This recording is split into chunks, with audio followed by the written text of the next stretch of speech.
Yamunatira vanachadi. Can you play the cartels? Yamunatira vanachadi.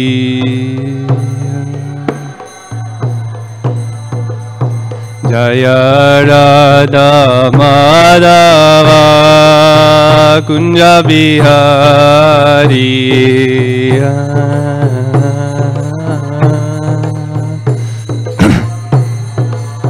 Jaya Radha Madhava Kunja Bihari.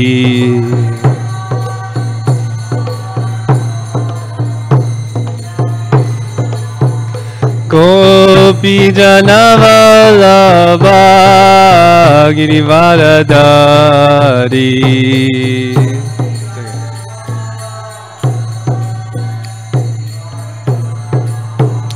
Jaya Gopi Janavalabha Girivaradari.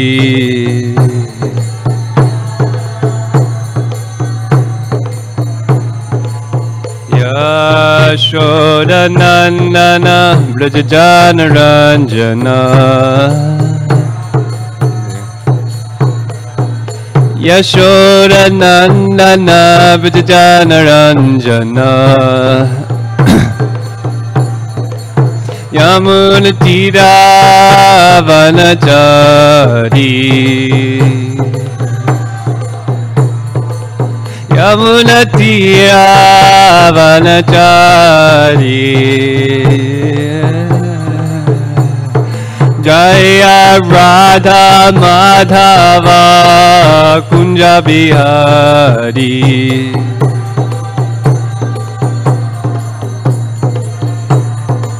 Jaya Radha Madhava Kunja Bihari.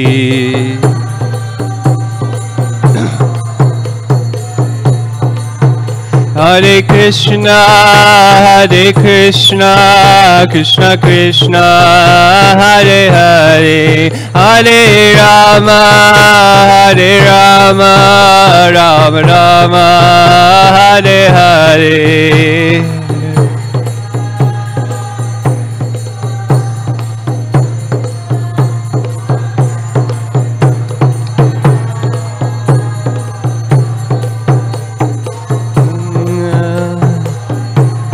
Hare Krishna, Krishna Krishna, Hare Hare, Hare Rama, Rama Rama, Hare Hare.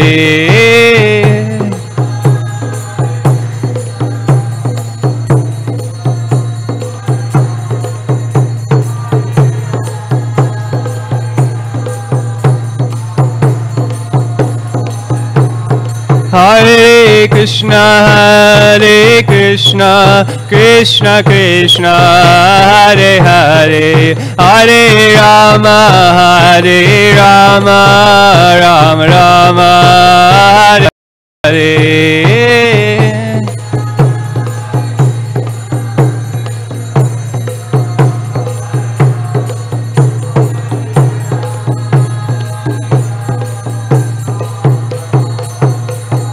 Jaya Jaya Prabhupada, Prabhupada, Jaya Jaya Prabhupada.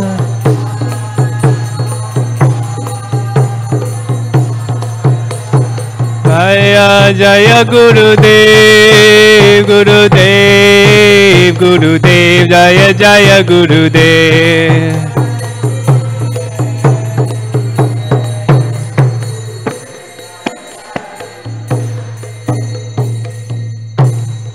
Prabhupada ki jai, Grantara Srimad Bhagavatam ki jai, Samaveta Bhaktivinoda ki, Nitai Gaur Premanandi.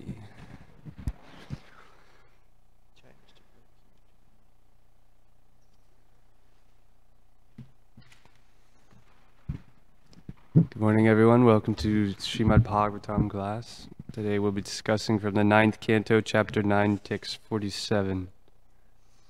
Om Namo Bhagavate Vasudevaya.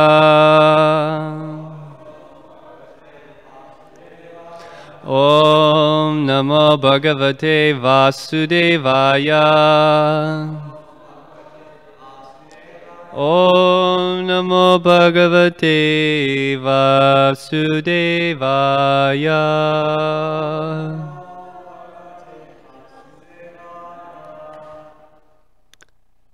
Om Jnanatirmirandasya Jnananjana Shalakaya Chakshurunmilitam Yena Tasmai Shri Gurave Namah. Shri Chaitanya Manobhishtam Sthapitam Yena Bhutale Swayam Rupa Kadamayam Dadati Swapadantikam Vancha Kalpatarubhyascha Kripa Sindubhya Evacha Patitānān pāvanebhyo Vaishnavebhyo namo namaha. Jaya Shri Krishna Chaitanya Prabhu Nityananda Shri Advaita Gadadhara Srivasadi Gaura Bhakta Vrinda. Hare Krishna Krishna Krishna Hare Hare, Hare Rama Rama Rama Hare Hare. Text 47.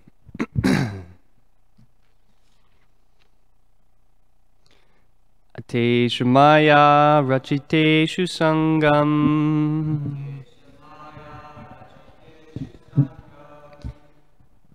Ateshu maya rachiteshu sangam. Guneshu gandharva puropameshu. Rudham prakrityantmani vishvakartur. Bhavena hitva tamaham prapadye. Ateshu maya rachiteshu sangam. Guneshu gandharva puropameshu. Rudham prakrityatmani vishvakartur. Bhavena hitva tamaham prapadye. Please chant.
Ata, therefore, Ishamaya, by the external potency of the Supreme Personality of Godhead, Rachiteshu, in things manufactured, Sangam, attachment, Guneshu, in the modes of material nature, Gandharva Pura Upameshu,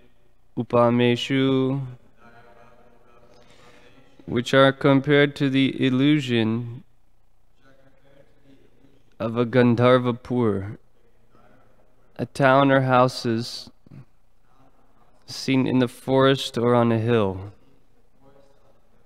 Rudham, very powerful. Prakritya, by material nature. Atmani, unto the super soul.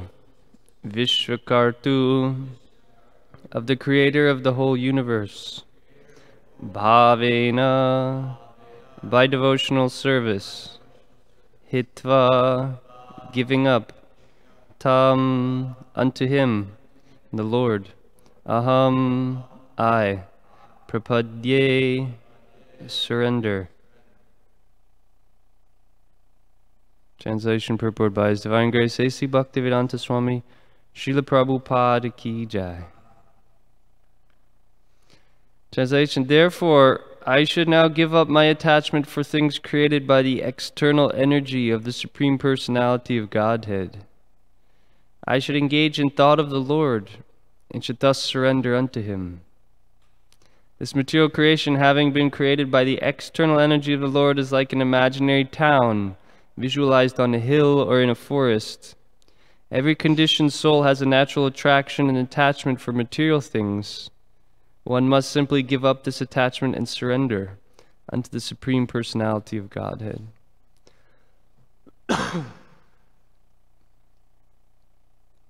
Purport. When passing through a mountainous region in an airplane, one may sometimes see a city in the sky with towers and palaces, or one may see similar things in a big forest. This is called the Gandharvapura phantasmagoria. This entire world resembles such a phantasmagoria, and every materially situated person has attachment for it. Kadvanga Maharaj, because of his advanced Krishna consciousness, was not interested in such things. Even though a devotee may engage in apparently materialistic activities, he knows his position very well. Nirbandha Krishna Sambandhe Yukta Vairagyam Uchate. If one engages all material things in relation with the loving service of the Lord, one is situated in Yukta Vairagya, proper renunciation. In this material world, nothing should be accepted for one's sense gratification. Everything should be accepted for the service of the Lord. This is the mentality of the spiritual world. Maharaj Kadvanga advises that one give up material attachments and surrender unto the Supreme Personality of Godhead. Thus, one achieves success in life. This is pure Bhakti Yoga, which involves Vairagya Vidya, renunciation and knowledge. Vairagya Vidya Nija Bhakti Yoga Shikshartameka Purusha Purana Shri Krishna Chaitanya Sharidadhari Kripam Buddhiryasta Maham Prapadye. Let me surrender unto this personality of Godhead who has appeared now as Lord Sri Chaitanya Mahaprabhu. He is the ocean of all mercy and has come down to teach us material detachment, learning, and devotional service to himself. Vairagya Vidya Nija Bhakti Yoga. Sri Krishna Chaitanya Mahaprabhu inaugurated this movement of Vairagya Vidya, by which one detaches himself from material existence and engages in loving devotional service. The Krishna conscious movement in devotional service is the only process by which to counteract our false prestige in this material world.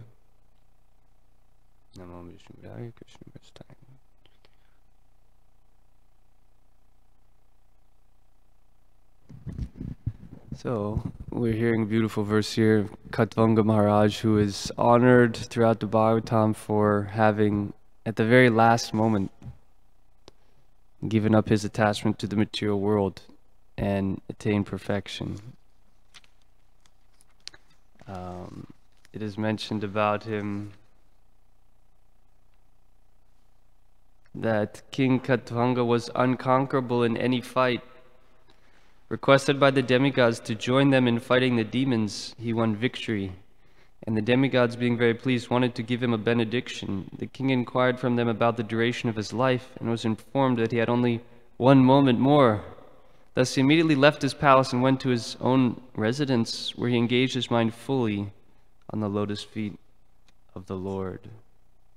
Prabhupada says, Maharaj Khatvanga engaged himself for only a moment in devotion service to the Lord, but he was promoted back to Godhead. Therefore, if one practices devotional service from the beginning, surely he will return home, without a doubt.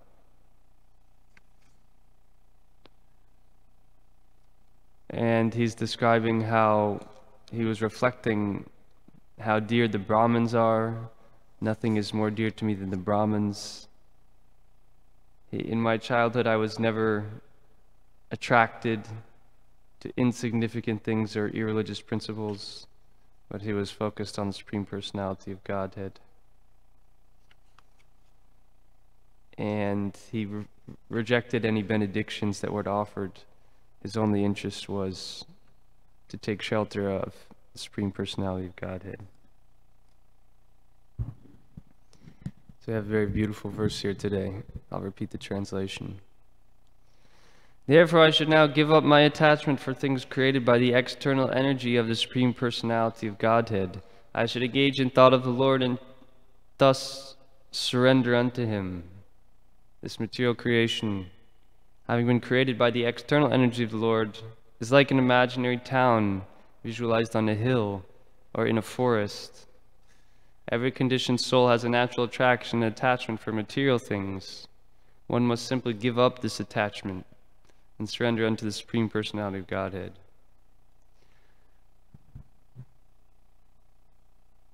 So, this is the essence of all instructions, actually. This is the advice that we're given in Krishna consciousness. And it's been nicely summarized here in one shloka. Every conditioned soul has a natural attraction and attachment for material things. One must simply give up this attachment and surrender unto the Supreme Personality of Godhead. So, unless one gives up attachment for the material realm, they can't actually surrender. Surrender comes about when one has to understand the durashraya nature of this world, that this is a false shelter. This is a place where wherever we put our faith in this material world, it gets cruelly taken away from us. We have so many expectations and hopes for happiness in the material world. Therefore, Chaitanya Mahaprabhu has taught Vairagya Vidya Nija Bhakti Yoga. Part of it, the aspect of Bhakti Yoga, means to realize the futility of expecting lasting happiness in the material world. And even as devotees, or we call ourselves devotees, that we still have a lot of hopes actually for enjoying this material realm. And to the degree that those attachments are very prominent in our consciousness, to that degree our ability to really take advantage of what the Lord wants to offer is compromised. I'm just going to read this translation again.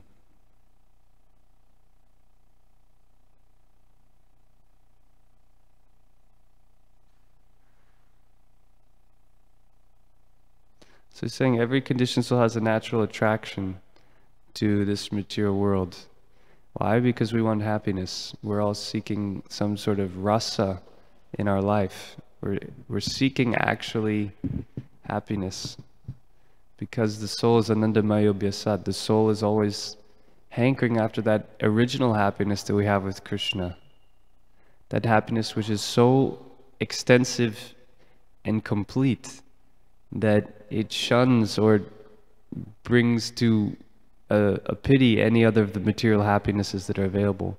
But because we've forgotten that, therefore we are more or less cursed to struggle in the material world to keep seeking that experience.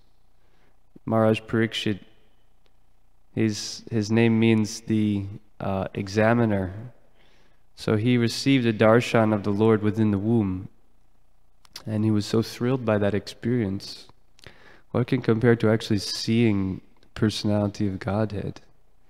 Once one sees a tattvadarshi, one sees the absolute truth, then he is permanently, more or less, detached from the material world. He had permanently attached to Krishna.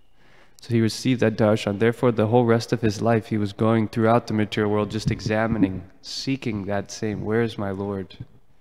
And he conquered the whole world. He was the emperor of the whole planet. But in that core of his heart, he was always hankering simply after that vision. Beautiful, bluish young boy, Krishna. So he set an example that this real happiness that we're seeking, we can't find in this material energy. I should give up my attachment for things created by the external energy of the Supreme Personality of Godhead. I should engage in thought of the Lord and should thus surrender unto Him.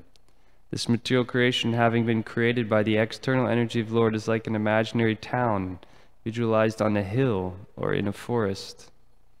Every conditioned soul has a natural attachment for material things. One must simply give up this attachment and surrender unto the Supreme Personality of Godhead. So the real bliss, the real happiness that we're looking for, that's with Krishna. Nothing in the world can satisfy us. And this Gandharvapura, a city in the clouds, that's actually this material world. We were driving downtown yesterday to see this nice movie. And this is how people are trying to enjoy the illusion. We understand philosophically, okay, this world is illusory. But that type of meditation has to rise to take a prominent position in our consciousness, so that all the time we are aware that what I'm looking at is not actually the reality. What I'm looking at is simply the Gandharvapura, or the town created by the material energy. These are illusory forms generated through false ego. And as the famous example we give of The Matrix, where people here have seen that movie, The Matrix? Yes, some? Great movie, philosophically. The Matrix is an ideal example that actually describes this material world. It was, the directors were studying Eastern philosophy. And you plug in, they plug you into the Matrix and you enter this realm that is not actually the reality. So this material world, our vision, basically we want to see with our eyes. But seeing with our eyes is not the way to understand reality. Our eyes, all of our senses are products of material false ego or ahankar. Right? When the pure spirit soul desires to enjoy separately from Krishna, then immediately he is awarded the material gross and subtle body. He is more or less injected into material nature through the Lord's different energies, specifically Lord Shiva. The glance impregnates this material nature, and therefore these material elements begin to differentiate. And the first element that comes is the ahankar, false ego, which is so subtle that we can't detect it. We all have false ego. We all have a big false ego. But we're unable to actually perceive that because we're under the influence of it. Only someone who is free can help relieve us from that. So then from the false ego generates, when false ego comes in contact with the mode of goodness, it generates our mind. When it comes in contact with passion, it generates our intelligence. And when it comes in contact with the mode of ignorance, it generates our gross senses. So our entire material vehicle that we have is a product of false ego. That means it's not actually who we are, it's not actually substance, it's not actually reality, but it's our matrix body, so to speak. So then you're in the matrix, but you're thinking that that's the reality. You're thinking that I am so-and-so das, I am this, I'm a brahmachari, I'm whatever, I'm a Mataji, I'm a Prabhu. These are all Gandharvapuras. This is part of the imaginary town into which we are. So we have to train ourselves by studying the Shastra, So that we can understand, if we take a look outside, that this is not actually reality. This is still in that realm of illusion. So why is that so important? Because until that gets deeply rooted within our chitta, or our consciousness, then we continue to get bewildered. And our energy has to be put in one basket of pure devotional service. But if our consciousness keeps getting diverted, oh, well, what about out there? It looks so attractive. Look, all those people are enjoying. The material world has the glitter. It's described as the glitter of material nature. It's very continually beckoning us. Maya is saying, come and enjoy. So unless we can dissect it, see it for what it is, then our heart is still attracted materially.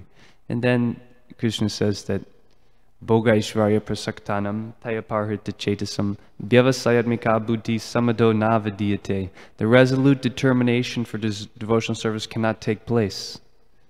Right? If one's attracted externally to material sense enjoyment, sense gratification, then the resolute determination for devotional service cannot take place.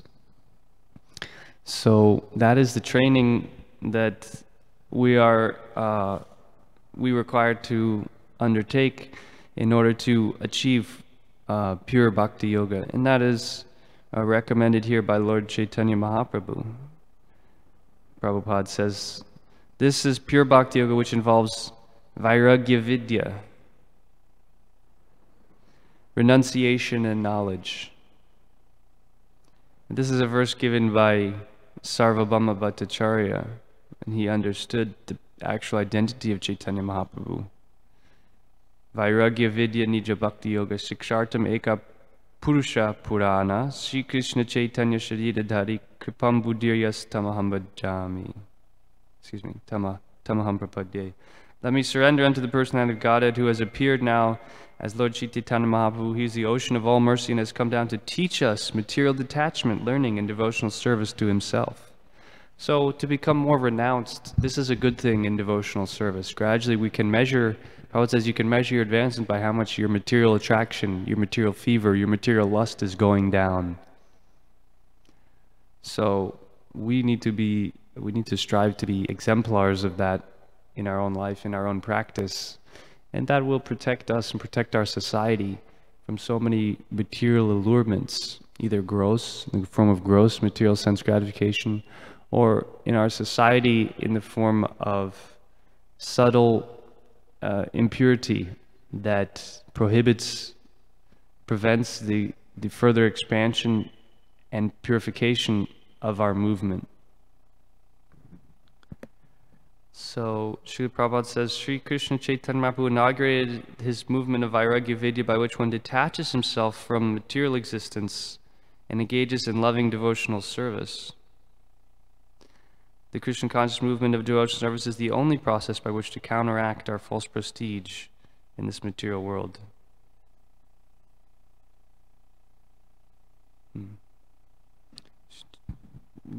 This is a movement of Vairagya Vidya, which one detaches himself from material existence. And this is the only process by which to counteract our false prestige in this material world. So based on that false ego, then we have this false prestige, sense of I deserve something. It really pervades all of our activities.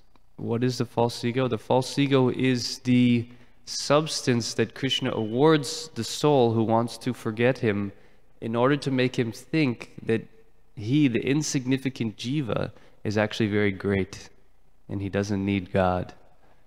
So it's a very subtle conception that one thinks one is always trying to put themselves in God's position. This is the subtle nature of false ego.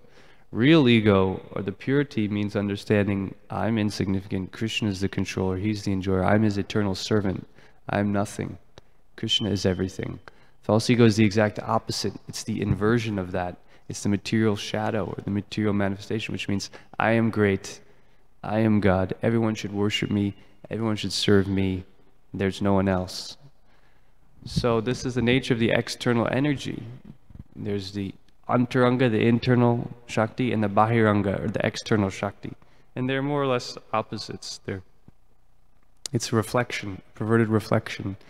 So the happiness of the material world, trying to enjoy in so many different ways, is the illusory, the perverted way of reality of trying to live. And the more we can cut off that illusion and reinstate ourselves in Krishna consciousness, striving to understand what is the reality. So in order to understand better the material illusion, we have to understand what is it a reflection of? What is the nature of that spiritual world? What goes on in reality, right? You're telling me this is not reality, so what goes on in reality? So then we have to read the Shastra, we have to study Srimad Bhagavatam, read Krishna book, read about this realm of Sat, Param Satyam Dhimahi. We're supposed to meditate on the absolute truth. So in that spiritual realm, what goes on there? And then we read these incredible pastimes in Krishna book. We hear about the abode of Krishna, where 24 hours a day, everyone is absorbed in the highest form of happiness because they've achieved, they're experiencing the Lord of their life, the soul of the soul. The real heart is reposed in the deepest loving relationship with their best friend in terms of various different relationships, servitude, friendship, parental, or madhurya, conjugal relationship. This is the real relationship we want to work for. This is where we really want to invest all of our energy, or put all of our marbles in this basket. And to the degree we do that, to that degree we'll feel that detachment from material attraction, material involvement. All of the things that we're looking for, we just have to understand it's there in Krishna. Krishna is Raso Vaisaha. He's the embodiment of all rasa. He is the epitome, the epicenter of all joy and happiness, actually, in spiritual relationships. So the activities that go on there, they capture our hearts. They fill us with that sense of awe and wonder, and ideally it matures to a point of intense attraction. And actually, I want to enter into that sphere. I want to revive my eternal Krishna consciousness. That's what Prabhupada says. I've come not to teach you something new, but remind you what you've forgotten. That you are Krishna's. You have an eternal relationship with Krishna. You have an eternal spiritual form with Krishna, but we've forgotten. So the process is to, by pure chanting the holy name, reawaken that relationship with Krishna, that which we've forgotten. Then real ananda, real happiness can be experienced at every moment. Prior to that, we're still on this journey, the cycle, the struggle, material existence, like Parikshit Maharaj, examining where can I get that experience again? Where can I find that? So that is the great value that the Srimad Bhagavatam and Srila Prabhupada came. That's why we're always glorifying his books, because they are actually the shelter. They are the means. They're the means and the end, just like the holy name. The means is to hear about Krishna's pastimes. The end is to actually realize that knowledge within the books. And from the state of perfection, then one continues to hear and chant. It's not that now he's become Krishna conscious, so no. That was a nice quote. Someone mentioned that, well, Srila Bhaktisiddhanta Maharaj said, what's the difference between our process and other processes? Our process, the means and the end are the same. It's not like that in any other school. In other philosophical missions, generally you engage in the mission and then to reach a goal. But for us, the means and the goal is the same.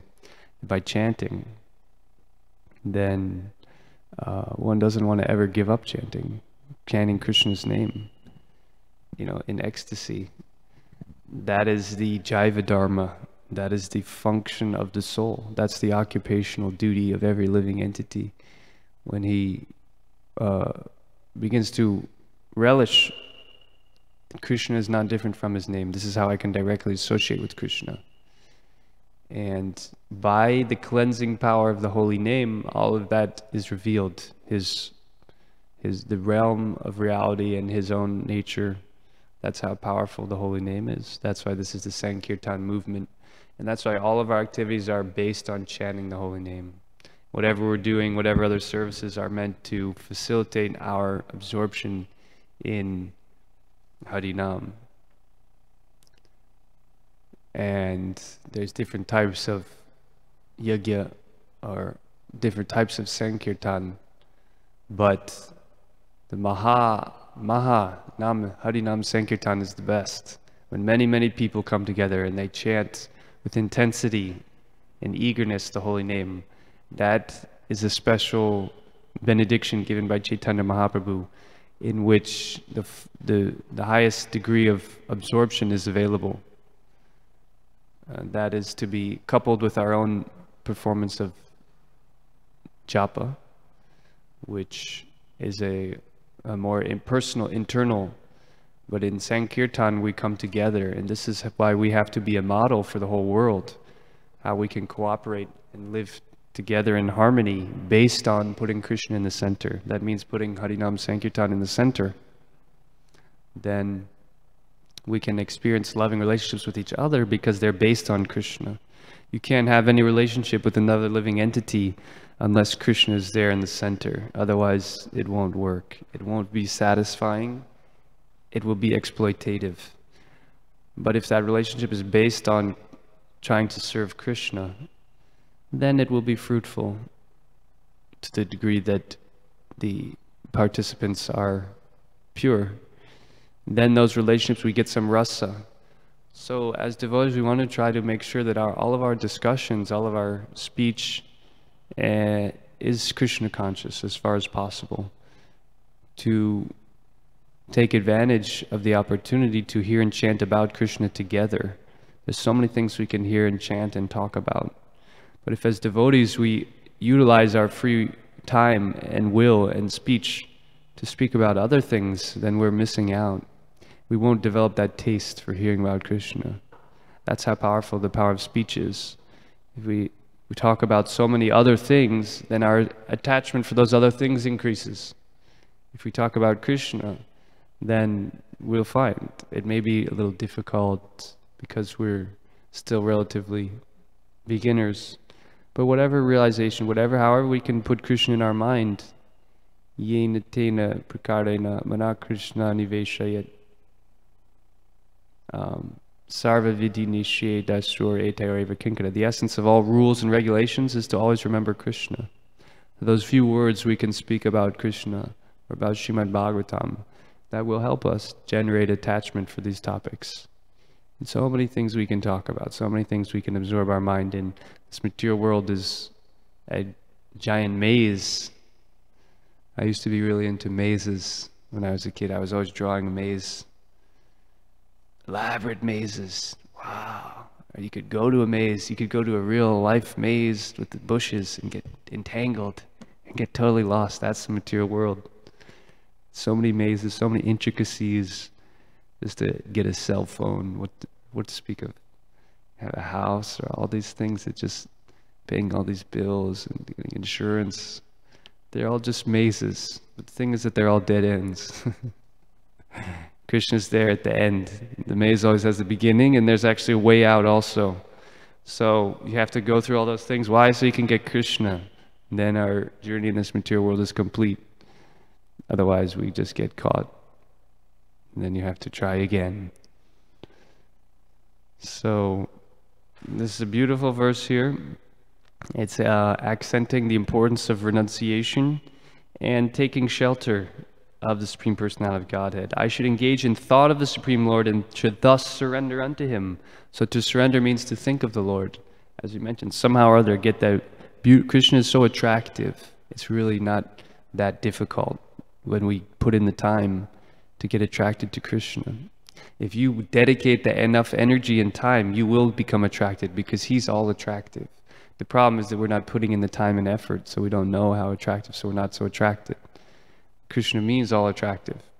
So when we hear about His activities, His pastimes, His personality, His character, then you will feel in your heart attraction growing. Therefore, Prabhupada says our process is very simple. Our process is simply, it's not like the yogis or the great austerities practiced by other impersonalists. No, just hear about Krishna. Prabhu says chanting, dancing, feasting. It's so sublime. It's the easiest process because we're the most fallen, so we need the mercy. And the emphasis in the purport Prabhupada is putting on Chaitanya Mahaprabhu. He is the ocean of mercy and has come down to teach us material detachment, learning, and so he's come to set the example. So we all have to gear ourselves to try to follow his example. It's not easy. It's funny because it's simultaneous. I just said it's how easy it is. It's simultaneously easy and also difficult. Why? Prabhupada said, because we're not determined. If we can get the determination, then it becomes easy. But to follow in the footsteps of the Gaudiya Acharyas, the Gaudiya Bhaktas, is very exalted. But as we said, the process is simple. The process to hear about Krishna, it purifies us, it inoculates us from other material attachments. So many nice things we could say, but time is also a energy of Krishna, destroys all things in due course. So let us take inspiration from this verse, endeavor to awaken deeper attachment for Krishna and reduce our attraction, involvement, and complication in the material realm. Hare Krishna. Any questions or comments?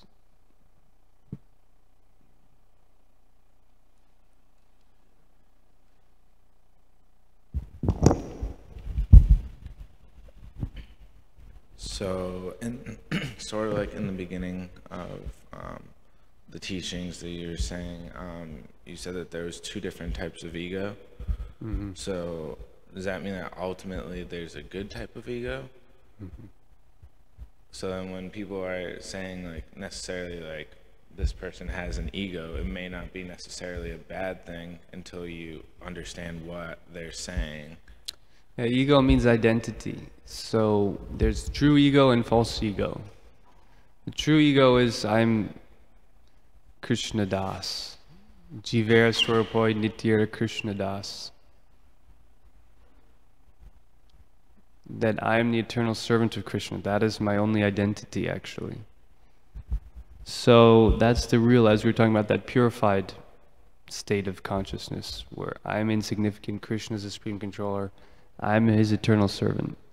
That is the real self, identity of the self. False ego is the exact opposite. I'm this body, I'm someone very great and important, everyone should worship me. So the false ego is that material contamination which covers that knowledge of our true ego. So everyone has ego. Our process is not to stamp out the ego. Say, no, you have no identity. That's what Buddhism, most types of Buddhism are more or less trying to do. So the ego is there, but we want to help us uncover the true self, true ego. So if one was having trouble with that, the best thing to do is just to always remember that you are the servant. It's to always chant Hare Krishna, because that will actually awaken that knowledge. We can intellectually remember that and mentally appreciate and meditate on that. That's helpful. But that real spiritual realization will come from the chanting. So both. But basically the Kirtaniya Sadahari, always chanting the holy name. In many places, Lord Chaitanya's teachings, this is given as actually the highest, the best form of meditation. Just always chant. So we all have to try to strive how we can apply that instruction in our life to whatever degree. Yeah. Thank you. Thank you. Any other questions? Any challenges? I was speaking very strongly. Maybe someone has some doubts. Oh, you're saying this world's such a bad place, but XYZ. So you can challenge also. That's allowed. Yes, Alex. Thank you for the encouraging class. Hare Krishna. And in the purport is explaining this external energy, we must develop a detachment for it. But since you were speaking on the glitter and the attraction and the false allurement of Maya, I'm curious to know, even because Mahaprabhu says this himself, I am so unfortunate that I have no attraction for your name. Mm-hmm. And I certainly feel that way. So I'm wondering, my question is, how can we as the most fallen develop an attachment for the holy name? We just have to realize we're the most fallen. We can say it, but if we actually feel that by Krishna's mercy, we reflect actually, what am I? Am I some great person? Just look at our past history. Anyone in Kali Yuga. It's embarrassing. It's totally shameful. We should be ashamed. From a Vedic standard, it's totally rejectable. It's actually untouchable. There's actually a name. There's actually a caste for us. It's called untouchable. We're not even meant to be. So we have to see from the Vedic perspective where we're at. What is the great story of our life? The great dynasty that we've come from, our glorious chivalrous activities. It's unmentionable. We can't even speak it in the Bhagavatam class. So that should make us a little humble. Then we realize, oh, actually I need the mercy. Then you can actually call out and cry for the mercy. Cry that we are the most fallen. And Nityananda, Gauranga, they are the most merciful. So if we're sincere, they'll hear us, they'll help us. And that's Mahaprabhu was praying like that in humility. I have no attraction, but we actually have no attraction. So we're even more fallen. We can meditate. I actually have no attraction. We're not even qualified for chanting the holy name, which is, it's like the lowest, rung. The easiest process. We can't even do that. So therefore humility forms a very essential fabric of a devotee's consciousness, and ideally pervades all of his activities, and that will protect him and allow him to access the mercy. The mercy flows down like water to the lowest point. The lower we are, the more mercy we can get. But we think, I'm okay, I'm fine, then okay. Chaitanya Mahaprabhu says, Gauranga Mahaprabhu says, okay, he's fine. Let's see if anyone else needs some mercy. So we're not fine. We're very sick. We're very diseased. But the mercy is so powerful that even us can be uplifted. And that's what he wanted to give. So then the highest goal of life becomes very easily available by his mercy. Thank you. Anyone else? Yes, Gitari Prabhu.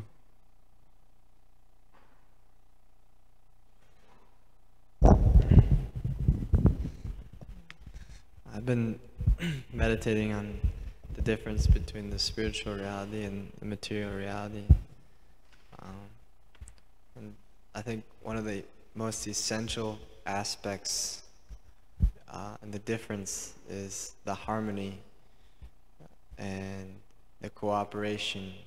You mentioned those 2 points, but I feel like these 2 words and 2 concepts are the essential difference between the spiritual reality and the material reality. In the spiritual reality, all the souls are working together to please Krishna. So the mood is very pleasing because everyone is cooperating and working and living in harmony with Krishna and with reality.